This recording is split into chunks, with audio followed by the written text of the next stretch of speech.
Welcome back to On Football, another Football Tip Friday video.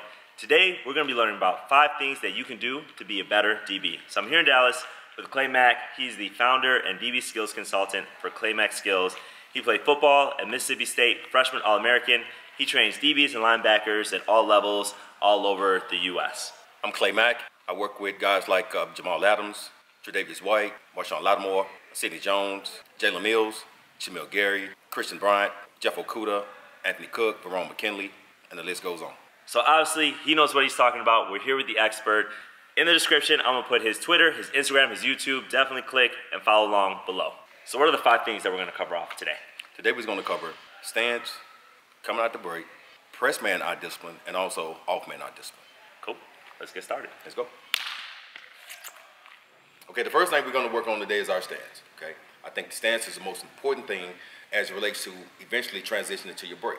Okay, so I have my guy Matt here, and we're gonna we'll show an example of our stance and why you have to be disciplined and have good balance in your stance. Typically, what I want in an off-man stance, first off, I want your toe to be able to clear your heel.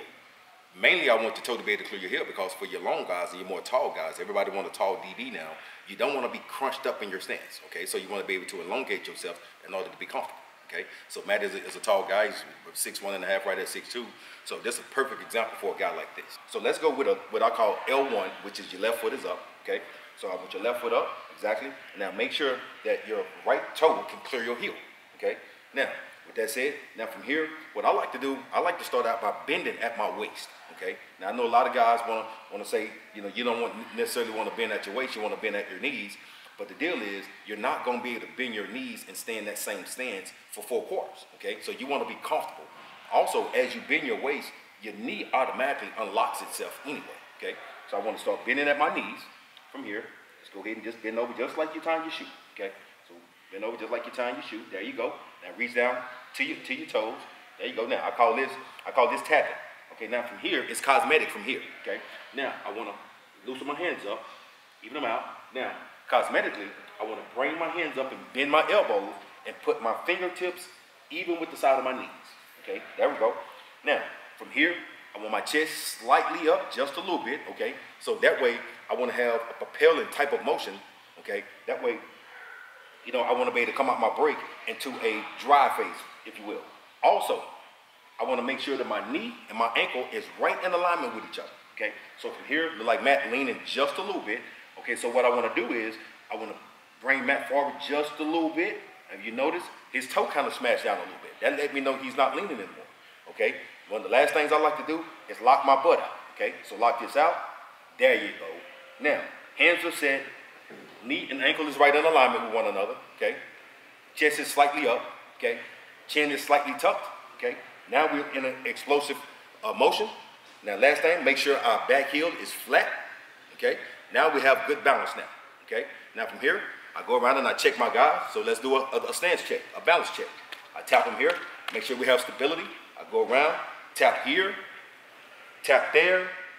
Now we're ready to rock and roll. How I know myself is that I should be able to take a pencil and be able to make a complete box all the way around my guy. And it look like I can, so it look like Matt is in a good off-man DB stance. The second thing we'll talk about today is your press stance, okay? The balance and the eye discipline that you have to have in the press stance. Now, what I want to do typically, I want your feet to be shoulder width apart. And then from there, only thing I want a slight bend in the knee, okay? And then from there, lock your butt out. Now, by locking your butt out, that's naturally going to take care of the level of where I want your head to be. Now, what I teach my guys is, I want to make sure your forehead is even with the wide receiver's chin, okay? Because it's the same adage as just like you driving a car, okay? A lot of guys, they get too low, and I know some guys are being taught to focus on your waistline, okay? But as you focus on the waistline, if you're too low, now when the receiver release, naturally what you do is that when you attack his shoulder, you have to come up anyway, okay? So we want to take that element out, okay? All right, so at this particular point, now let me check Matt's balance now. Don't move. Checking his balance a little bit. Here, check the balance. Look like you have good balance. Feet shoulder width apart. Forehead is lined up with the receiver's chin. Okay. What we want to do if you're going to have his hands up, I always teach my guys, if you're going to have hands up, make sure that your thumbs is tucked up under your chin. The reason being if you protrude your hands, a receiver can come off and he'll attack your hands. Okay, so you can come off, attack your hands, and now you're done. Okay, all right. Now you don't have the ability to use those. But if your thumbs is under your chin, now if you want to attack your hands, he actually have to reach into you. As he reach into you, he brought his body. Now you can attack him. Okay, thanks. Okay, the third thing we're going to go over today is our break. The most important aspect, in my opinion, of playing defensive back.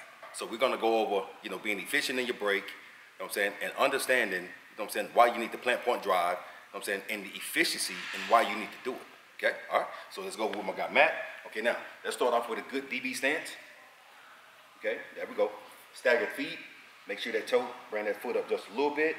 There you go. Because we want to make sure that our pedal strides are the same strides as if you was walking backwards.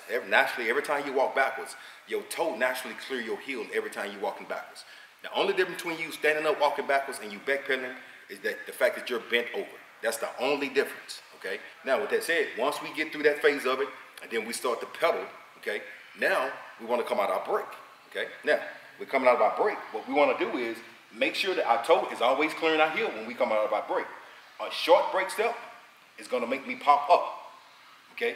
I want to make sure that my foot is elongated long enough, okay, and stay within my break zone or stay within my breaking body, so it can actually push me forward, okay? So it looked like we have a pretty good break step there, okay? Can come up just a hair. You come up just, bring that break foot up just, there we go, just a hair, okay? Straighten that foot out a little bit. Now from there, anytime you come out your break, guys, you want to always lean towards wherever you're going, okay? So now he showed me his break foot, and now I want a slight lean with that, coming out the break here, okay?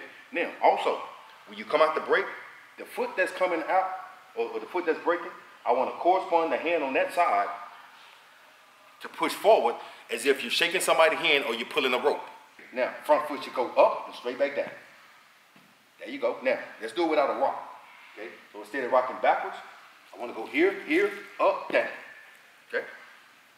There we go. Let's go again. Go, boom. Now, there you go. That's a little bit better. So now, we're going to act like we're pulling, shaking somebody's hand. Now, I just gave him $100 in his hand, right? Okay? Now, from here, now I want him to put this $100 in his back pocket. As he bringing it out, you want to drive that leg through. Exactly. Exactly.